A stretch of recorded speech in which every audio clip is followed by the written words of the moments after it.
महाराष्ट्र में परिवहन क्षेत्र से जुड़ा एक बड़ा आंदोलन शुरू होने जा रहा है। महाराष्ट्र ट्रांसपोर्ट एक्शन कमेटी ने 5 मार्च के मध्यरात्रि से पूरे राज्य में अनिश्चितकालीन हड़ताल पर जाने का ऐलान किया है। ट्रांसपोर्टरों का कहना है कि सरकार ने उनकी मांगों पर अभी तक कोई ठोस और लिखित निर्णय नहीं लिया। अगर यह हड़ताल शुरू होती है तो महाराष्ट्र की सड़क परिवहन व्यवस्था पर व्यापक असर पड़ सकता है और आम लोगों की दैनिक गतिविधियां भी प्रभावित हो सकती है। दरअसल 2 मार्च को Maharashtra state road transport corporation के मुख्यालय में ट्रांसपोर्ट संगठनों और सरकारी अधिकारियों के बीच एक उच्च स्तरीय बैठक आयोजित की गई थी। इस बैठक में ट्रांसपोर्टरों ने अपनी कई समस्याएं और मांगे सरकार के सामने रखी। ट्रांसपोर्टरों को उम्मीद थी कि सरकार उनकी मांगों पर स्पष्ट और लिखित आश्वासन देगी, लेकिन ऐसा नहीं हुआ। बैठक में केवल मौखिक आश्वासन दिया गया, जिससे ट्रांसपोर्टर संगठन संतुष्ट नहीं हुए। इसके बाद महाराष्ट्र ट्रांसपोर्ट एक्शन ने राज्यव्यापी आंदोलन की घोषणा कर दी। इसके साथ ही मुंबई के प्रमुख आंदोलन स्थल आजाद मैदान में ट्रांसपोर्टरों का बड़ा जमावड़ा करने की तैयारियां भी शुरू कर दी गई है, जहां हजारों ट्रांसपोर्टर और वाहन चालक जुट सकते हैं। अगर ये सभी वाहन हड़ताल में शामिल होते हैं तो राज्य के कई शहरों में सड़क आधारित परिवहन लगभग ठप हो सकता है। इससे आम यात्रियों, व्यापारियों और उद्योगों को परेशानी का सामना करना पड़ सकता है। ट्रांसपोर्टरों का कहना है कि यदि किसी वाहन से एक बार ट्रैफिक नियम का उल्लंघन होता है तो उसी दिन अलग अलग कैमरों से कई ई चालान जारी हो जाते हैं। इससे एक ही गलती के लिए कई बार जुर्माना भरना पड़ता है। महाराष्ट्र के परिवहन मंत्री प्रताप सरनाईक का इस बारे में कहना है कि सरकार ट्रांसपोर्टरों की समस्याओं को समझती है और समाधान निकालने के लिए सकारात्मक रुख अपना रही है। मी आजही काही वाहतूकदारांच्या प्रतिनिधींशी बोललो आणि त्यांना आजही मी आवाहन केलं की ह्या सगळ्या परिस्थितीमुळे राज्याची म्हणजे फार मोठ्या प्रमाणामध्ये काही मुंबईमध्ये काही प्रमाणात वाहतूक कोंडी होऊ शकते आणि जनजीवन जे आहे ते विस्कळीत होऊ शकतं। त्यामुळे माझ्या विनंतीला आपण मान द्यावा। त्यामुळे मी आज असा निर्णय घेतलेला आहे की काल माननीय मुख्यमंत्र्यांशी चर्चा झाली।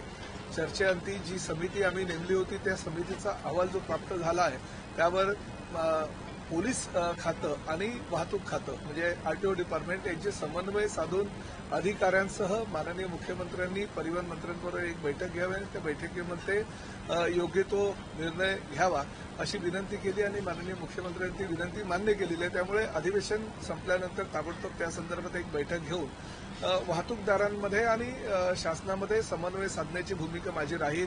तशा प्रकारचं पत्र मी आत्ताच वाहतूकदार संघटनेच्या प्रतिनिधींना देतोय, जेणेकरून त्यांना आताही माझं आवाहन राहील की आपण जो पुकारलेला संप तो मागे घ्यावा आणि त्यामुळे समन्वय साधण्याचा प्रयत्न शासन आणि वाहतूकदारांच्या माध्यमातून आमचा अजूनही चालू आहे आणि निश्चितपणे त्याला यश येईल याची मला खात्री आहे। राज्यसभेसाठी नावं होत आहेत, कुठली 2 नावं आहेत राज्यसभेसाठी? ज्या पद्धतीने खरं तर वर्षभरापासून या सगळ्या संदर्भामध्ये आम्ही पाठपुरावा करतोय, मात्र तिथून कुठल्याही पद्धतीचं एक गोष्ट मी तुम्हाला या ठिकाणी सांगू इच्छितो की चलनाच्या माध्यमातून म्हणजे जे ई चलनावर त्यांचा मुख्य आक्षेप आहे, ई चलनाच्या माध्यमातून शासनाचा महसूल वाढावा ही भूमिका शासनाची नाही। फक्त वाहतूकदारांना शिस्त लावावी, त्यांनी योग्य प्रकारे वाहतूक करावी, नियमाचं पालन करावं, काटेकोरपणे पालन करावं, जेणेकरून सर्वसामान्य लोकांना त्याचा त्रास होणार नाही ही भूमिका शासनाची आहे।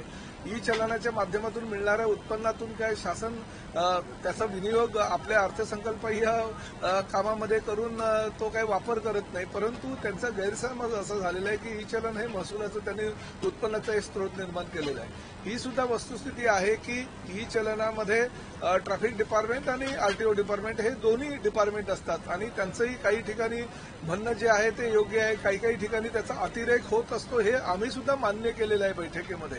परंतु शेवटी ते सर्व समन्वय साधण्यासाठी माननीय मुख्यमंत्री, परिवहन मंत्री आणि त्या संबंधित खात्याच्या सर्व अधिकाऱ्यांची एक बैठक घेऊन त्या बैठकीमध्येच हा तोडगा काढू शकतो आणि शासन सकारात्मक आहे। अजूनही मी आपल्या माध्यमातून वाहतूकदारांना सांगू इच्छितो की ई चलनाच्या माध्यमातून महसूल वाढवणं हे शासनाचा उद्देश नाहीये, फक्त शिस्त लागावी ह्याच शासनाचा उद्देश असल्याकारणानं ई चलनाचा निर्णय 2019 साली घेतला गेलाय आणि त्यावरही काही उपाययोजना करण्याची भूमिका शासनाची आजही आहे।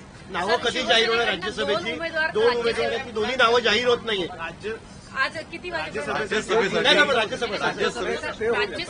शिवसेनेकडे वाहतूकदारांचा एकंदरीत जो त्रास होतो होतोय मग तो ट्रॅफिकवाल्यांकडून असो किंवा आरटीवाल्यांकडून असो.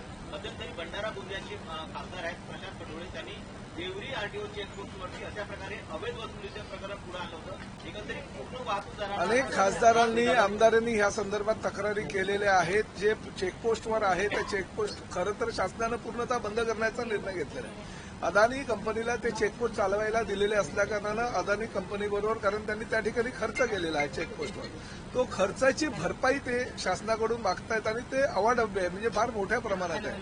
त्यांच्याबरोबर निगोशिएशन शासनाचं चालू आहे. परंतु माननीय मुख्यमंत्र्यांची आणि परिवहन खात्याची स्पष्ट भूमिका आहे की ते चेकपोस्ट बंद व्हावे आणि बंद करण्याच्या संदर्भात उपाययोजना चालू आहे.